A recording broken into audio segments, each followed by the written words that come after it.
अच्छा जी, आज हमें सॉल्व करना है बच्चों संडे ट्रेडर्स। कौन सा ट्रेडर्स?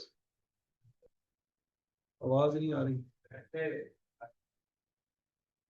पत्थर से मांगा है, पैर लगी मौत, मौत का खेल शुरू। किस अटेम्प्ट में आया था? आपकी अटेम्प्ट कौन सी है?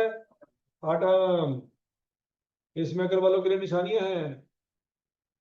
आटम आटम। अल्हम्दुलिल्लाह ना डायरेक्ट मेथड पहले कभी होया सी ना जो होएगा। डायरेक्ट मेथड में सबसे पहले क्या निकालना हमने? Cash receive from. उसके लिए क्या क्या चाहिए? क्या आपको सेल नजर आ रही है? डेटर का अकाउंट नजर आ रहा है? किधर है? लेकिन याद रखना उसके साथ अलाउंस नजर नहीं आ रही। इसका मतलब है ये क्या है? नेट है। तो पहले प्रोविजन वगैरह देख लेना। हमें ग्रॉस डेटर चाहिए होते हैं। याद आ रहा कुछ कुछ? डायरेक्ट मेथड के लिए हमें क्या चाहिए होते हैं? Gross debtor. तो पहले सारे पॉइंट यहां पे पढ़ के देखो। तो प्रोविजन की बात तो नहीं की गई।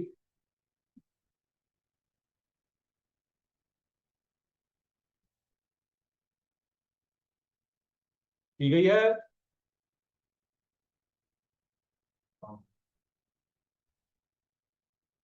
प्रोविजन की कोई बात नहीं है। सवाल में बैड डेट्स नजर आ रहे हैं कहीं पे? नहीं है। इसका मतलब है इस सवाल में प्रोविजन नहीं है। अच्छी बात है बुरी बात है? अच्छी बात है, जान छूटी। अब अगला पॉइंट।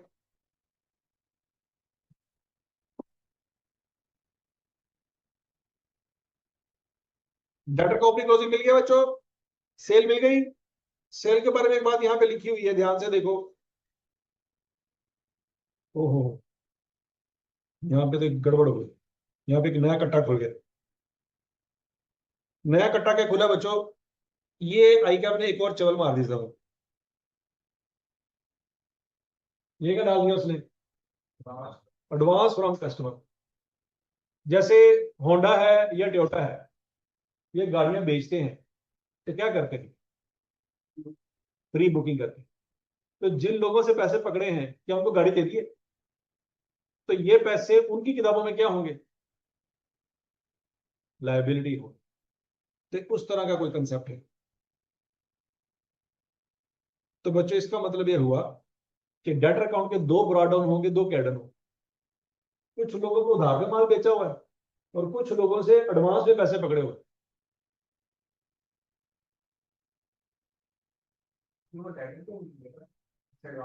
तो आगे लिखा हुआ कस्टमर की करिए।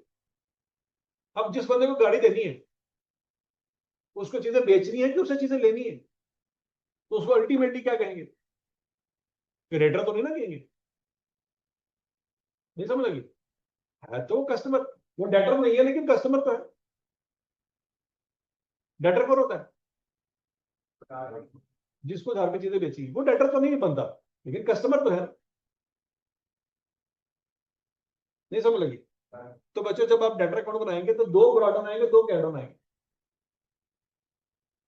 ये नया कट्टा इस सवाल में खुला है। समझ आ गई? तो जब जब आई का डायरेक्ट मेथड का सवाल देता है ना, अब बताओ जरा, किसी जमाने में आपने रजिस्टर पे कुछ लिखा था, साइन किए थे, क्या लिखा था? हाँ, थोड़ा लिखना पड़ता है। चलो करो सवाल। इसमें जब ये अकाउंट बना रहे हो फिर कैश सही जैसे वो कार है तो 1% कैश से होगी। या उसके डेटर को हम किसी लिख सकते हो? लिख सकते हैं अगर आपकी टोटल फिगर सही आ रही है तो कोई मसला नहीं। और ऐसे 28% कैश है ना, तो 28% निकालो कितना आता है? 83। तो उसके सीधे सीधे एंट्री कर लो। कैश डेबिट, सेल क्रेडिट, 8316 8316 बात करो। अब जब आपने डेटर पर बना लिया, वहां से कैश कितना निकलेगा? 21394। उसमें 8316 क्या करेंगे? ऐड करेंगे। टोटल कैश कितना रहेगा? 29710। तो यहाँ पे लिखें कैश रिसीव फ्रॉम कस्टमर। याद रखना कैश रिसीव फ्रॉम डेटर भी आ सकता था यहाँ पे, बहुत सोच समझ के यहाँ पे डेटर का वर्ड नहीं लिखा, क्या लिखा है कस्टमर, ताकि गलती से आपके दिमाग में सिर्फ डेटर ना आए। तो जिनको कैश पे माल बेचा है वो भी कस्टमर है, नहीं समझ लगी? तो कैश रिसीव फ्रॉम डेटर लिखा होता तो बच्चों के दिमाग में यही आता, जो कैश निकाला डेटर में से यही आप लिख देते। तो इसलिए बच्चों ने कैश रिसीव फ्रॉम कस्टमर लिखा, डेटर नहीं लिखा, क्योंकि उसको पता है डेटर के अलावा भी कस्टमर होते हैं। डेटर अकाउंट की वर्किंग समझ आ गई? तो बच्चों जो डेटर से पैसे लिए और जो कैश पे माल बेचा, इन सबको इकट्ठा करके लिखेंगे। ये बात में पहली दफा नहीं पढ़ रहे, इससे पहले भी पढ़ा हुआ। हजम शुद्ध। तो 29710 ये वाली बात सबको समझ आ गई है? इसमें कोई मसला है तो बता दो। तो पहली लाइन हमेशा की तरह गलत। लो जी अगली लाइन ट्राई मार लो, आप जितना मर्जी ट्राई मार लें, आई कैप ने आपको कहीं ना कहीं दबोच लेना है। आई कैप का मैं कहता हूं आप कुछ नहीं संभाल सकते, कुछ नहीं कर सकते। हाँ जी अगली लाइन कौन सी आनी है? Cash pay to supplier. उसने ध्यान से सप्लायर लिखा है, वो क्रेडिटर लिखना चाहता तो लिख सकता था, लेकिन उसने सप्लायर लिखा।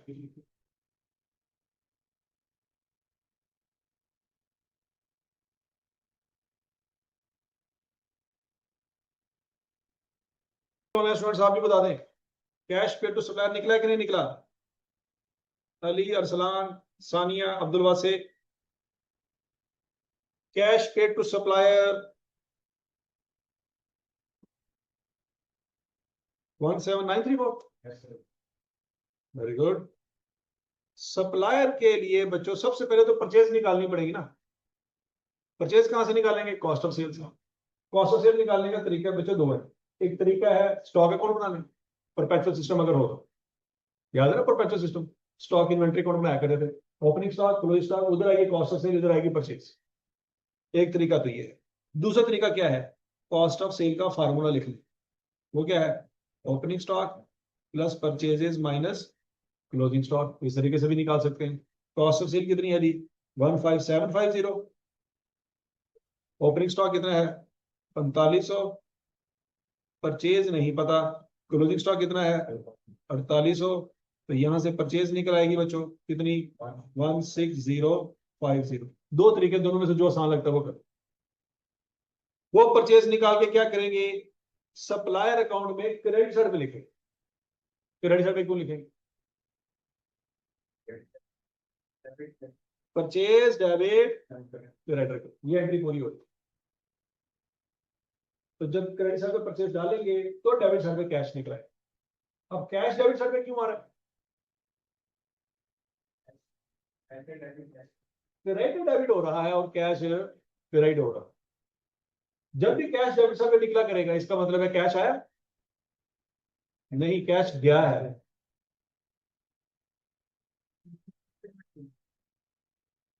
प्री पेमेंट कौन सी पेमेंट? किधर है? ये वाली? तो ये तो खर्चों की होगी ना, क्रेडिटर की थोड़ी होगी। ये किसने कहा कि क्रेडिटर की? तो क्रेडिटर का लफ्ज लिखा है, सप्लायर का लफ्ज लिखा है। तो ये प्री पेमेंट तो ऑपरेटिंग एक्सपेंस की होगी ना, डिस्ट्रीब्यूशन या एडमिन एक्सपेंस की होगी। हाँ, ये चवल आपके दिमाग में आई कहां से? तो चवला, ये चलो तुम्हारे दो काम हो गए बच्चों। 18018 आया आंसर। अब ऑपरेटिंग एक्सपेंस की बारी है, ध्यान से। अब तीसरी लाइन आती है ऑपरेटिंग एक्सपेंस की। इस सवाल में आई कैप ने डिस्ट्रीब्यूशन और एडमिन दिए हैं, ये दोनों ही हमारे लिए ऑपरेटिंग एक्सपेंस है। ये पॉइंट समझ आया?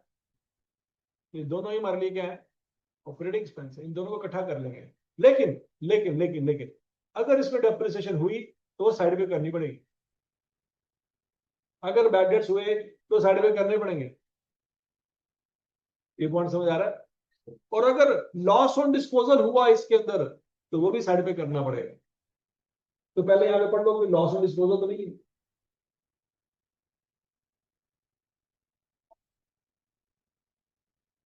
है ना।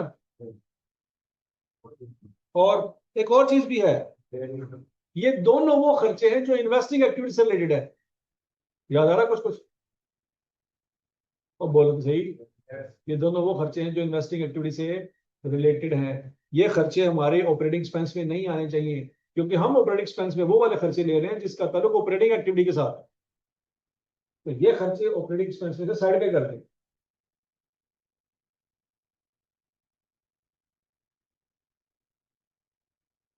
कैसे? प्री पेमेंट भी है सवाल में, और अक्रूड लायबिलिटीज भी हैं। तो कुछ खर्चे ऐसे होंगे जो एडवांस में पे किए होंगे, कुछ खर्चे ऐसे होंगे जो इस साल के जो बनते थे अभी अभी तक नहीं पे किए होंगे। हमें तो नहीं पता ना डिस्ट्रीब्यूशन वाले एडवांस में पे किए हैं या सेलिंग वाले भी पेएबल है, हमें तो नहीं पता। तो लिहाजा ये सारा कुछ एक ही अकाउंट में डाल देंगे। तो दो प्रोडक्ट डालेंगे बच्चों, कौन कौन से? 180, 310। 180 ये आ गया, 310 ये आ गया। फिर 268, 184, 268, 184 डाल दिए। अच्छा, अब बच्चों इस सवाल में जो दोनों खर्चे दिए हैं इनको मिलाएं जरा, कितना बनता है? 61852302, 8487, ये आ गया। बोलो तो सही। अब इसमें हर वो चीज जो नॉन कैश है या इन्वेस्टिंग एक्टिविटी से रिलेटेड है वो साइड पे करेंगे। तो नॉन कैश क्या है? डेप्रिसिएशन, वो साइड पे कर देंगे। इंपेयरमेंट लॉस, वो साइड पे कर देंगे। और लॉस ऑन डिस्पोजल, वो साइड पे कर देंगे। तो सिर्फ वो खर्चे जो कैश से रिलेटेड है वो कितने हैं? 76 है। Expenses payable paid pre payment दोनों। एक्सपेंस लिख लो, प्री पेमेंट या पेएबल दोनों एक्सपेंस। प्री पेमेंट भी इसके अंदर है, पेएबल भी इसके अंदर। मेनली एक्सपेंस का कौन? हो सकता है कि 4000 जो नॉन कैश है ये आएगा हमारा डेबिट साइड पे। डेबिट साइड पे क्यों आएगा? चलो डेबिट साइड तो ये है डेबिट साइड। यहां पे ये क्या हो रहा है? डेबिट हो रहा है। तो किसी दूसरे का क्या होगा? क्रेडिट हो। यहां पे क्रेडिट होना है। लेकिन मसला ये है कि जो बात तुम कर रहे हो उसमें नॉन कैश आइटम नहीं है। अगर यहां पे तुम 8487 लिखोगे तो यहां पे ज्यादा पैसे आ जाएंगे। सोचो जरा, यहाँ पे 7000 रुपया तुम 8487 लिखो, यहाँ पे कैश निकालो जरा, ज्यादा आएगा कम आएगा? और बोलो बोलो, ज्यादा आने का मतलब क्या है? तुमने डेप्रिसिएशन की भी पेमेंट की है, इम्पेयरमेंट लॉस की भी पेमेंट की है, और डिस्पोजल में जो नुकसान है उसकी भी पेमेंट की है। क्या बाकी पेमेंट की है? तो फिर तो तुम्हारा कैश गलत आ रहा। तो होना क्या चाहिए कि जिसकी पेमेंट नहीं की वो खर्चे यहाँ पे नहीं आने चाहिए।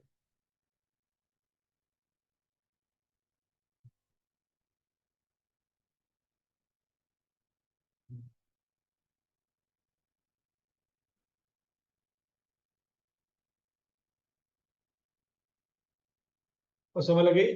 हमें नहीं पता सवाल में कि कौन कौन से खर्चे प्री पेमेंट वाले हैं, कौन कौन से खर्चे पेबल वाले हैं, कोई मसला नहीं, सारे ब्रॉडर कैडर एक ही खाते में डाला,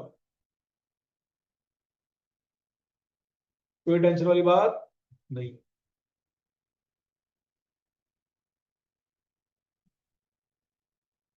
कैश निकल आएगा आराम से। लो जी, तो बच्चों तीन बातें हमारी पूरी होगी, कौन कौन सी? Cash from customer, cash pay to supplier और अदर एक्सपेंसेस पे। निकल आया?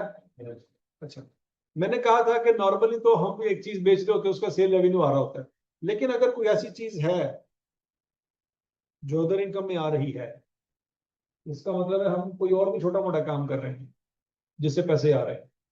तो अगर तो वो छोटा मोटा काम कर रहे हैं, वो फाइनेंसिंग या इन्वेस्टिंग का हिस्सा नहीं है, तो फिर डेफिनेटली वो ऑपरेटिंग का हिस्सा होगा। ये पॉइंट समझ आया? पढ़ो जरा। अदर इनकम में ये जो पैसे आ रहे हैं ये कहां से आ रहे हैं, यहाँ पे कहीं ना कहीं लिखा होगा।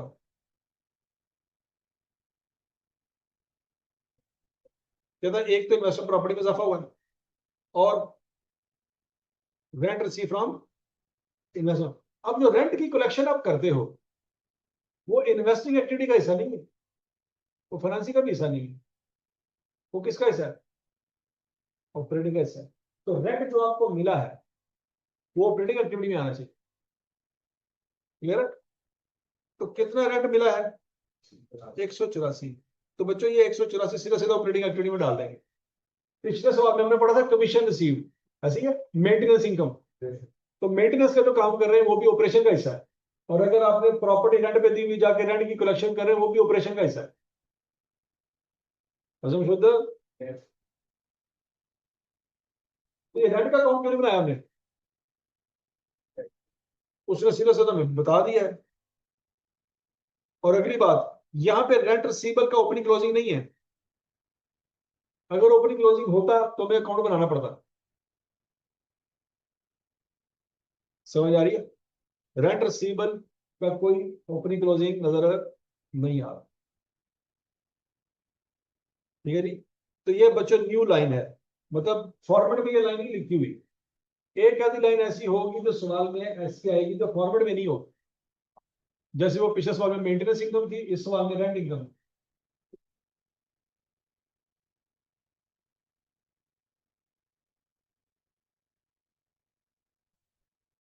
और क्लियर है सबको? अच्छा, तो कैश जनरेटेड फ्रॉम ऑपरेशन निकल आएगा बच्चों। अब नीचे दो काम करने हैं, वो काम कर करके तो आप बूढ़े हो चुके हो। कौन कौन से?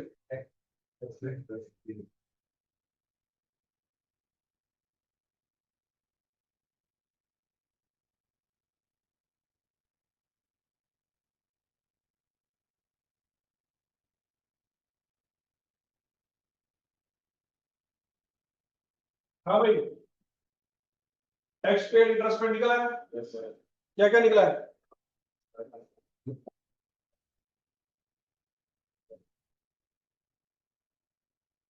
1185 और 940। ऑनलाइन स्टूडेंट्स आपको भी निकला है? ऑनलाइन स्टूडेंट्स, क्या ये आपका टैक्स और इंटरेस्ट निकल आया था? Yes sir. तो बोल ही गए हैं। अच्छा जी, तो cash inflow from operating activity complete हो गया हमारा। कितना आ गया? 2292। यहां तक सब राजी माजी। अब अगली बारी किस चीज की है? इन्वेस्टिंग एक्टिविटी की। इन्वेस्टिंग एक्टिविटी हम क्या करते होते हैं? सिर्फ नॉन करंट एसेट को देखते हैं, और अब की बार नॉन करंट एसेट जो है दो है। कौन कौन से? प्रॉपर्टी प्लांट के ऊपर का अकाउंट बनेगा और इन्वेस्टमेंट प्रॉपर्टी का अकाउंट बनेगा। ये प्रॉपर्टी प्लांट के ऊपर का अकाउंट बच्चों WDV पे है। कैसे पता लगा? है डेप्रिसिएशन अलग से नजर नहीं आ रही। अगर डेप्रिसिएशन अलग से नजर नहीं आती उसका मतलब माइनस करके लिखी होगी, ऐसी है। अच्छा, इन्वेस्टमेंट प्रॉपर्टी का अकाउंट WDV पे है या नहीं?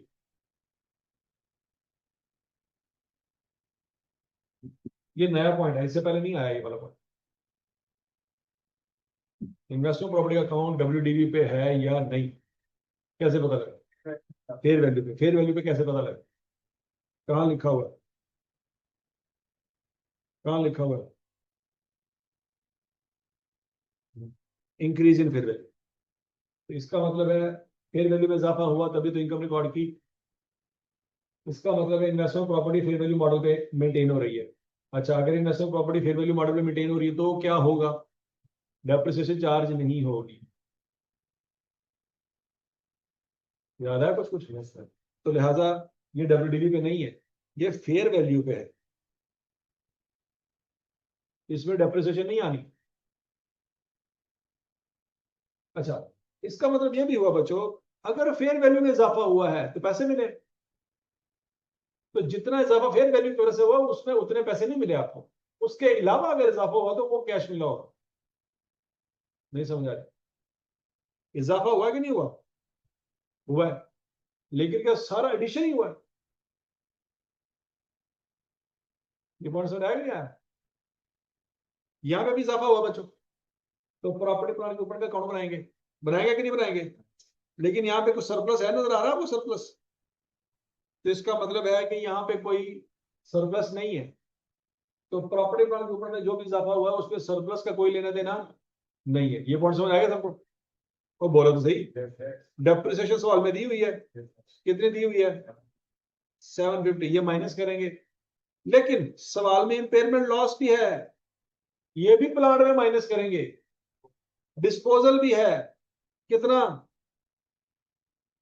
कैसे पता लगा? लिखा हुआ है 152। और समझ आ रही बात की? तो बच्चों जब प्रॉपर्टी प्लांट के ऊपर का अकाउंट बनाएंगे तो ओपनिंग क्लोजिंग मिल गया, डेप्रिसिएशन डालेंगे इस तरफ, डिस्पोजल डालेंगे, इंपेयरमेंट लॉस डालेंगे, तो यहां पे एडिशन निकल आएंगे। निकल आए थे? तो जब तक सवाल खुद नहीं करेंगे बातें समझ नहीं आनी। ये जो खज्जल खुआरी है ये आपको अल्टीमेटली फायदे देगी पेपर में। ये टकरे मार रहे हो आप, या को पेपर में फायदा?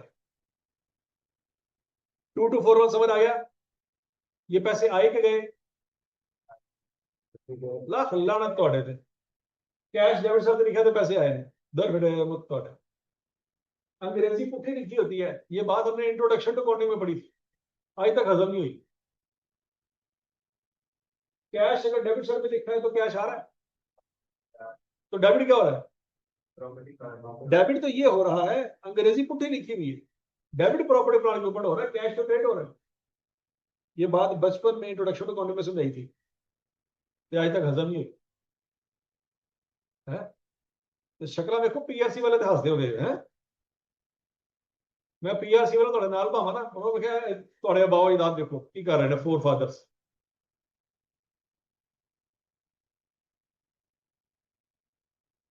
हाँ जी बच्चों, कितने पैसे गए? 2241। अगला पॉइंट, हमने गाड़ी बेची, कितने पैसे आए?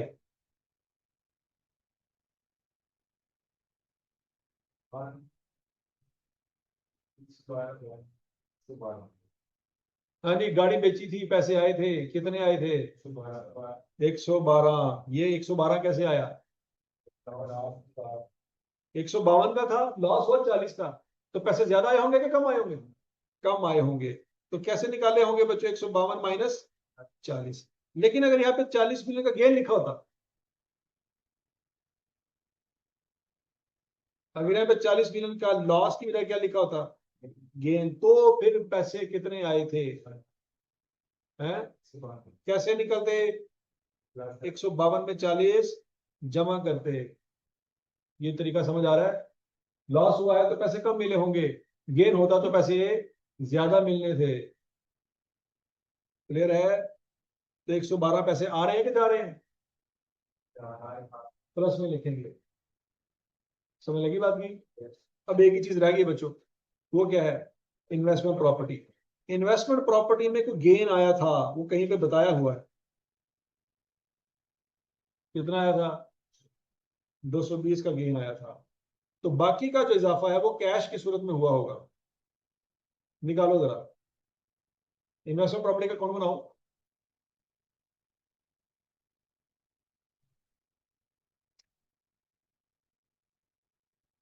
तो बोलो तो सही, कैसे यार 460 बताएं जरा। ब्राउन कितना लिखेंगे? Carry down, fair value gain, बाकी का जो गेन है वो कैश की सूरत में हुआ होगा। हाँ पी लिया, हो गया बेटा कर, दर फिटे यार तेरे। मतलब इन्वेस्टमेंट प्रॉपर्टी तेन शक से तेन आंदा है, हूं तो भी पता लग गया कोई नहीं आता।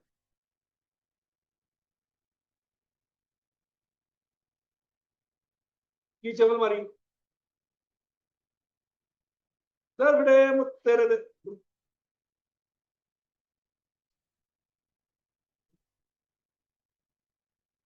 अकाउंट भी टैली नहीं करना आंदा, मतलब ये नहीं पता बड़ी साड़ी करी तो छोटी साड़ी करी।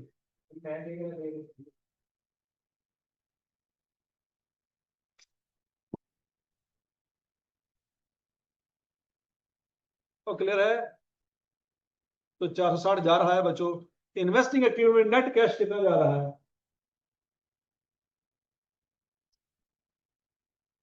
2589।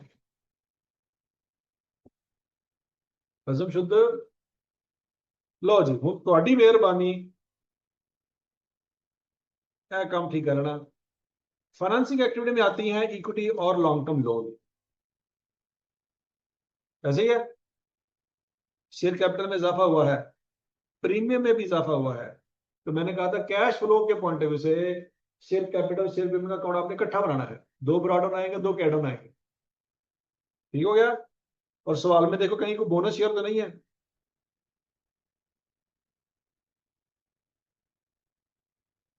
हैं? राइट शेयर है बस, बोनस शेयर कोई नहीं है।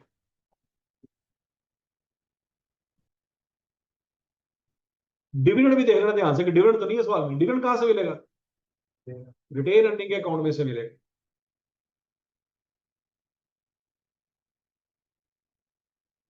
ध्यान से बच्चों, ध्यान से। अब कोई चवल ना मार देना।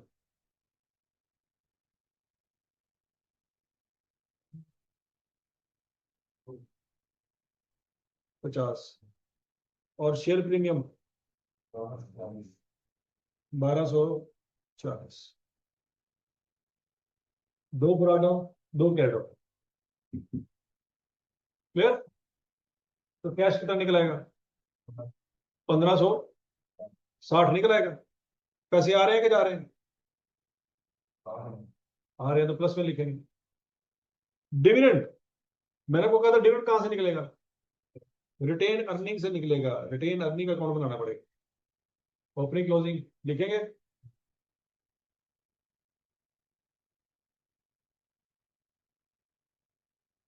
ओपनिंग इधर आ गया बच्चों।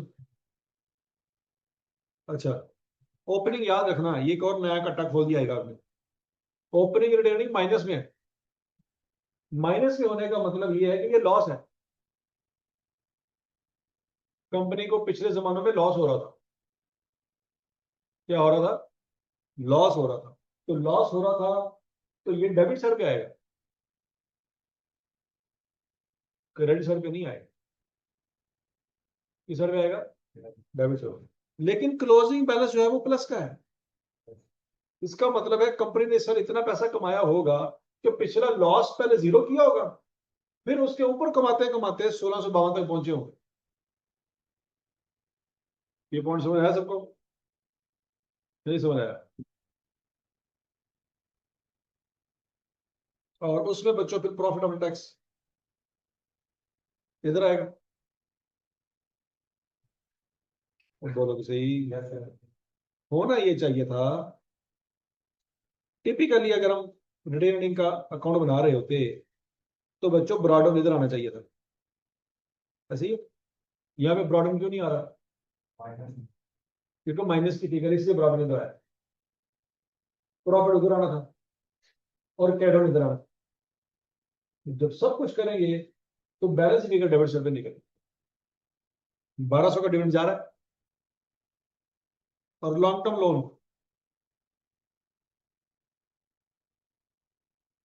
इजाफा हो रहा है, कमी हो रही है? तो पैसे आ रहे हैं, जा रहे हैं? जा रहे हैं। लोन का अकाउंट बनाओगे तो पता चलेगा।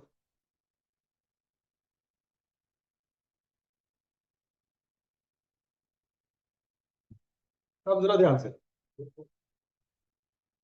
अब बच्चों याद है बोरिंग कॉस्ट में हमने पढ़ा था कि लोन के दो टोटे किया करने हैं। याद करो, याद करो, याद करो। वो बोलो तो सही।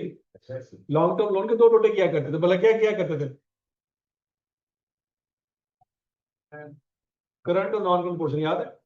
तो लॉन्ग टर्म लोन एक हिस्सा यहाँ पे लिखा हुआ है और दूसरे हिस्सा यहाँ पे लिखा हुआ है। एक हिस्सा यहाँ पे लिखा हुआ है, दूसरे हिस्सा यहाँ पे लिखा हुआ है। तो असल में लॉन्ग टर्म लोन ज्यादा है। ये तो प्रेजेंटेशन की वजह से टोटे किए हुए हैं ना। नहीं समझ आ रही? और घूमियो बोलो तो सही। तो इसका मतलब बच्चों ये हुआ कि इससे भी दो बराबर दो कैडम आएंगे, क्योंकि असल में लॉन्ग टर्म लोन जो बैंक से लिया है वो तो दोनों को मिला के देखेंगे ना कितना लिया। क्लियर? अच्छा, तो ये बात में लगी, इसके दो प्रोडक्ट आने हैं और दो कैरेक्टर आने हैं। अच्छा, फिर उसके बाद यहाँ पे कहीं पे देखो कुछ यहाँ पे बात की हुई है उसने,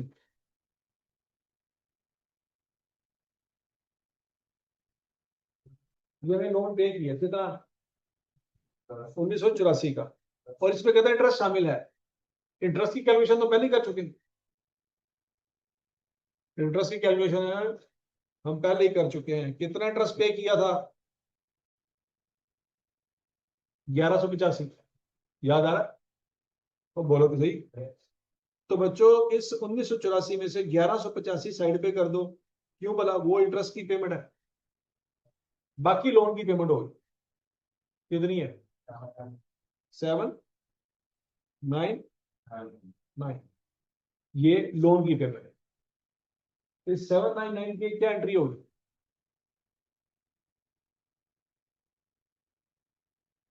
क्या डेबिट करेंगे क्या क्रेडिट करेंगे, लोन डेबिट कैश करेंगे। इसमें सूद शामिल नहीं है, सूद हमने साइड पे कर दिया। समझ आ रही बात नहीं? तो बच्चों आपके मुताबिक 799 डेबिट साइड पे आना चाहिए लोन की, क्यों, क्योंकि हमने पे किया। लेकिन जब हम ये अकाउंट टैली करेंगे ना, तो 7673 का टोटल आएगा, तो वही यहां पे आना चाहिए। तो जब यहाँ पे 7673 लिखेंगे तो यहाँ पे 450 का डिफरेंस वन से अगेन आ जाएगा। करके देखो तो, शाबाश शाबाश शाबाश। ये दो ब्रॉड डाउन दो कैट डाउन कहां से आ रहे हैं, ये बात समझ आ रही है? अब गूंगे बोलो तो सही, ये 799 कहां से आई, ये बात समझ आ रही है? तो करके देखो जरा, उस सर पे कोई बैलेंस फिर निकल आएगा, जो कि होना नहीं चाहिए लेकिन निकल आएगा। अरे तो डेफिनेटली वहां पे फिर रीवैल्यूएशन सरप्लस तो नहीं हो सकता, और लोन पे सरप्लस हो सकता है, बैड डेट्स हो सकते हैं, डिस्काउंट रिसीव हो सकता है, परचेज हो सकती है, सेल हो सकती है। तो लोन के अगर उस समय बैलेंस निकला तो फिर क्या होगा, आपने ड्यूरिंग द ईयर कोई नया लोन लिया हो,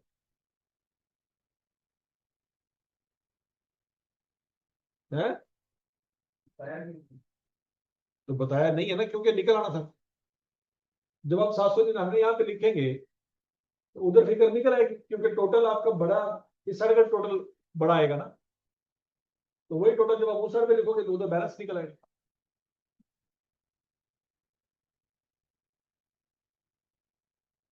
अब सवाल, इस लोन में दो कैश आ रहे हैं, कौन से, एक वो कैश जो हमने दिया और एक वो कैश जो हमने लिया। तो बच्चों यहां पे फिर दो कैश लिखेंगे, या तो दो कैश लिखेंगे या दोनों को नेट कर रहे हैं। करके देखो जरा, 799 का कैश आ रहा है कि जा रहा है, और 450 का कैश आ रहा है, तो नेट कैश क्या है, 349।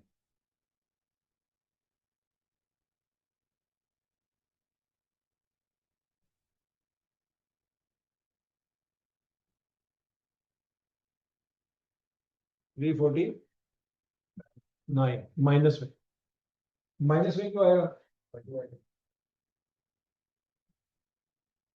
ये 349 समझ आया सबको? तो साल में कुछ कैश आया कुछ कैश गया, आप या तो दो लाइनें अलग अलग लिख लो, दो लाइनें अलग अलग। पहली लाइन आती है रिसीट ऑफ लोन 450, फिर क्या आंसर आएगा, -286, ऐसे ही है। और बोलो तो सही, उसमें ओपनिंग कैश कितना है, 480, ऐड करें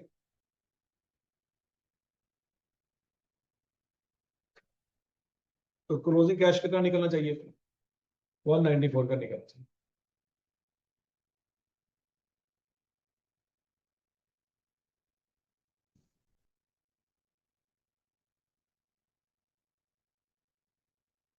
हजम शुद्ध।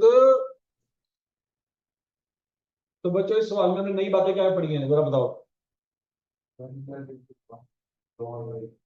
लोन के दो टुकड़े हो सकते हैं, सवाल में ध्यान से देखना है। और कस्टमर से एडवांस भी आ सकता है, तो दो ब्रॉडन दो कैडन कस्टमर अकाउंट के भी हो सकते हैं। और investment property fair value model भी आ सकती है। और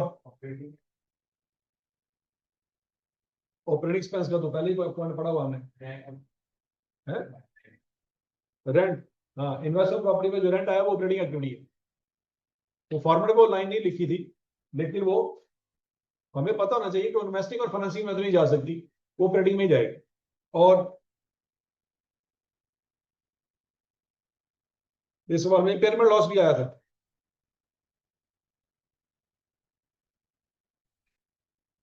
उस समय गाड़ी बात की।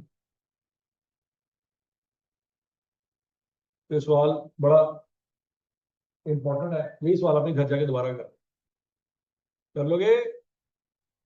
चलो शाबाश।